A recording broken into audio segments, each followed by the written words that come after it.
Well, thank you for sticking with us and discussing this very important topic of comprehensive immigration reform. I'm really delighted with the opportunity to discuss this. This has such a big impact on families and communities and neighborhoods, of course, not only here in Chicago, but around the country and, of course, around the world. And our guests are people who are practicing in this area nationally, and, of course, their clientele come from all across the world.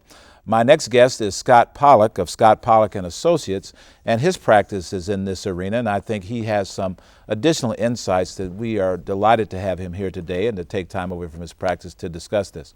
Scott, tell us a little bit about your practice. Well, we have an office in downtown Chicago. We have what I call a small law firm of 5 lawyers.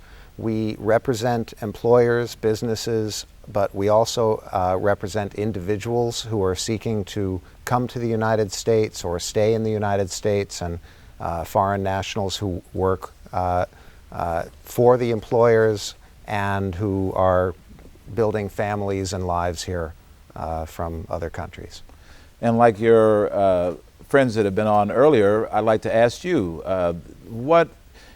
you've probably heard this call for comprehensive immigration reform coming and coming and coming and coming.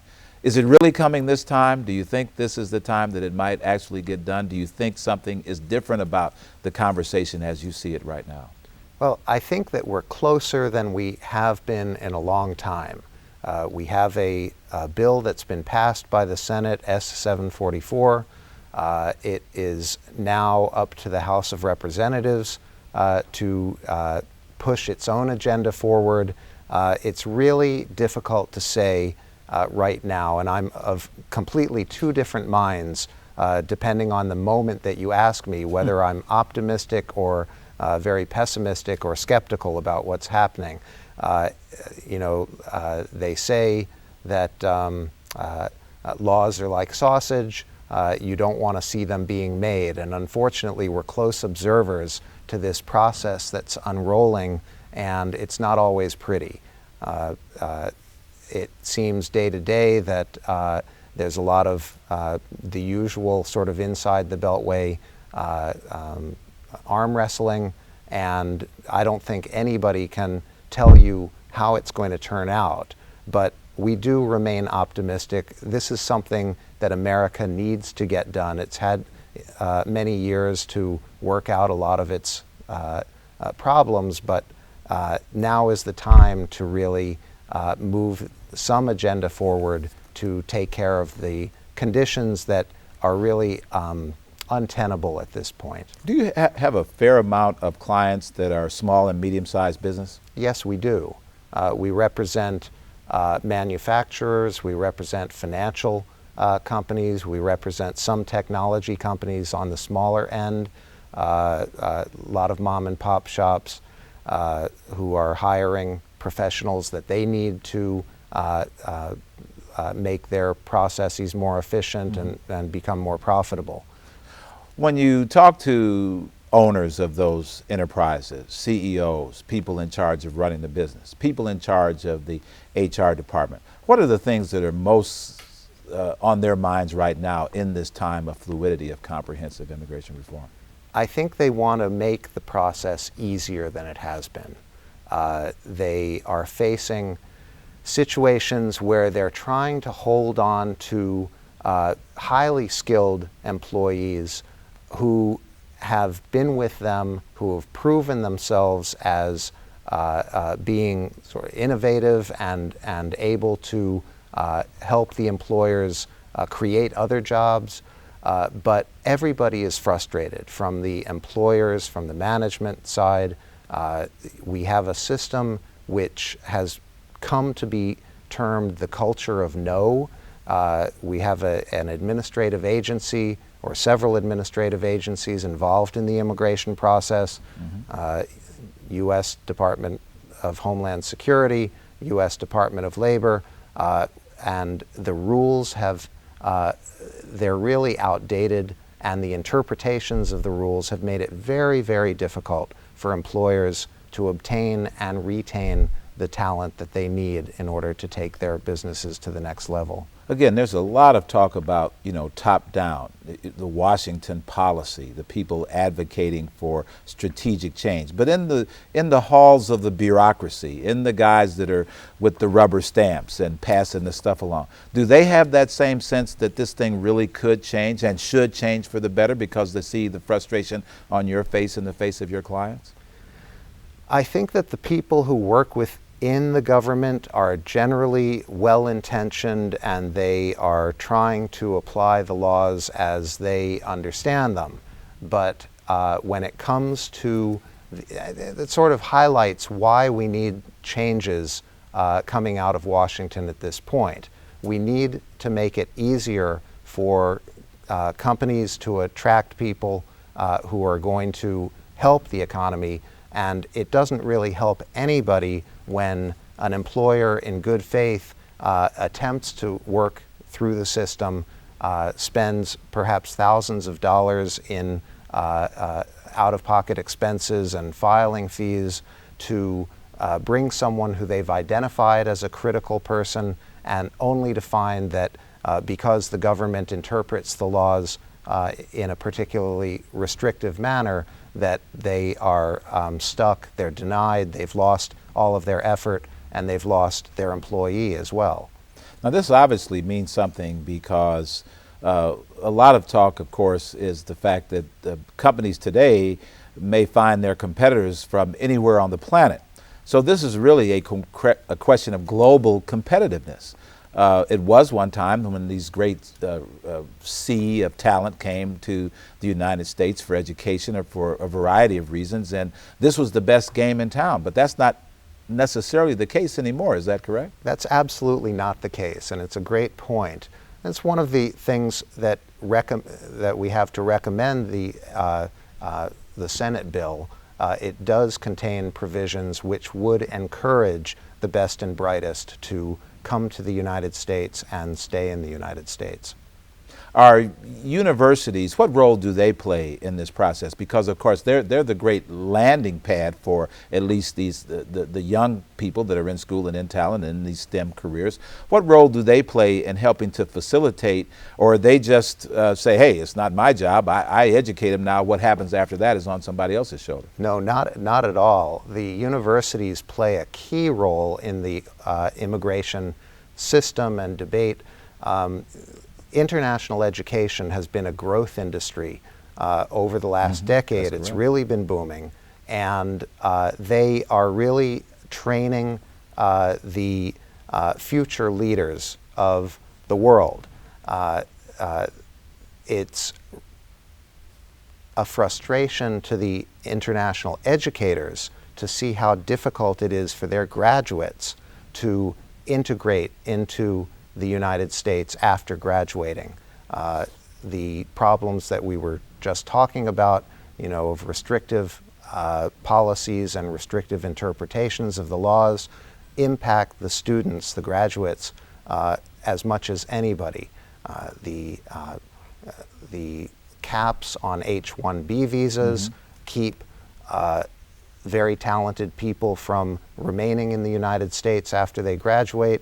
The backlogs in the employment-based visa categories have become absurd, and immigration lawyers working with companies have to basically jerry-rig solutions all of the time to keep them in lawful status in the United States. So it's a very onerous system, and educators and universities, they want to continue to attract the best and brightest students in the world, and they want, part of their mission is to help ensure a future career for them. So it seems like that there is a lot of pent-up economic opportunity that could be unleashed through an enlightened immigration policy. If this activity was less onerous and less costly to employers, a lot of people, I guess maybe some Americans think, well, that's just going to allow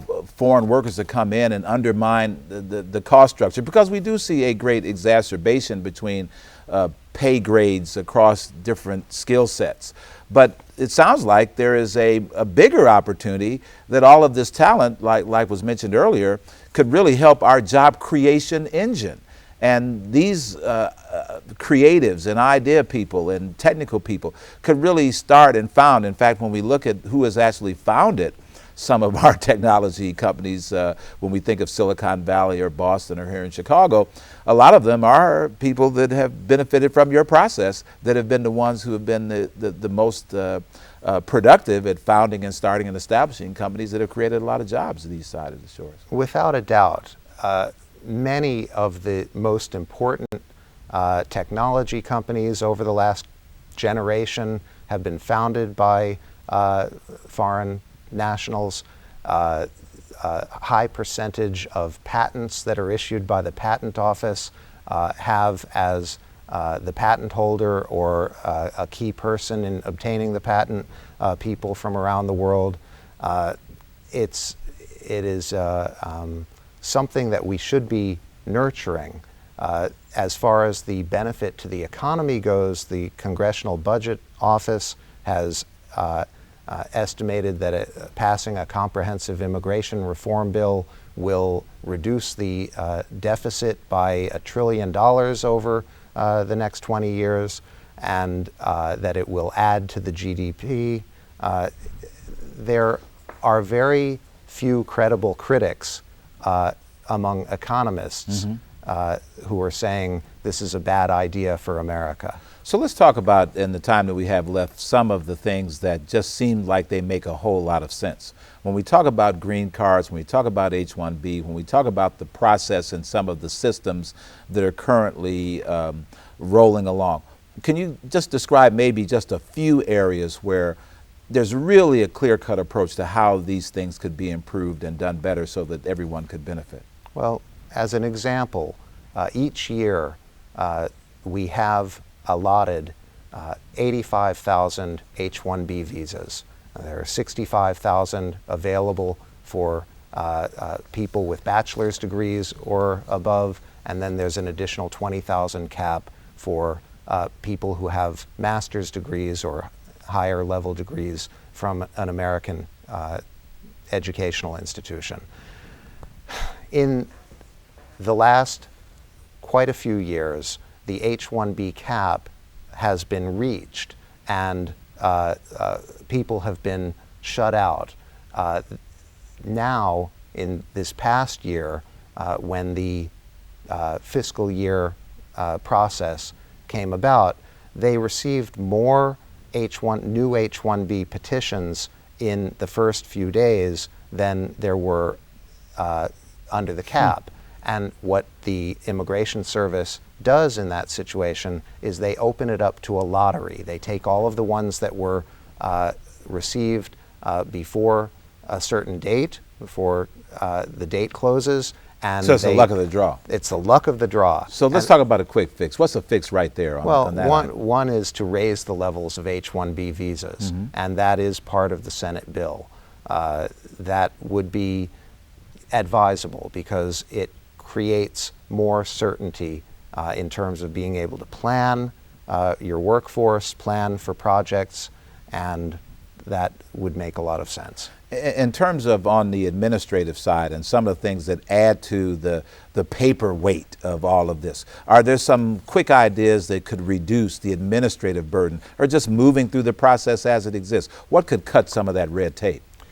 Well, it is a big job to track people's status in the United States. And it would, I think, make sense to provide people with an easier path to lawful permanent resident status so that they are not having to continually renew their temporary statuses. That would make a lot of sense. And again, the Senate bill would free up certain workers in ways that they are not able to move towards a lawful status now. There are some new categories that have been proposed where we would for the first time, create a point system, a merit-based point system where people could qualify for green cards based on certain factors, you know, their educational level, their ties to the U.S., certain skills that they have.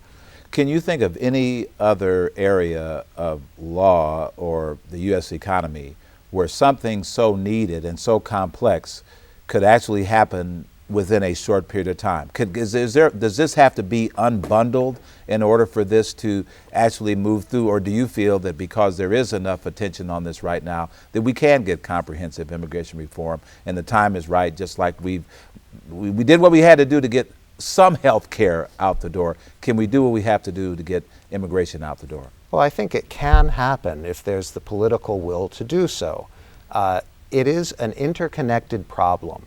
You know, the issue of undocumented people in the United States and what to do about them, and you know, many of them are occupying certain industries that, frankly, I don't think that there has been the political will to go after or enforce the laws and deport 11 million people.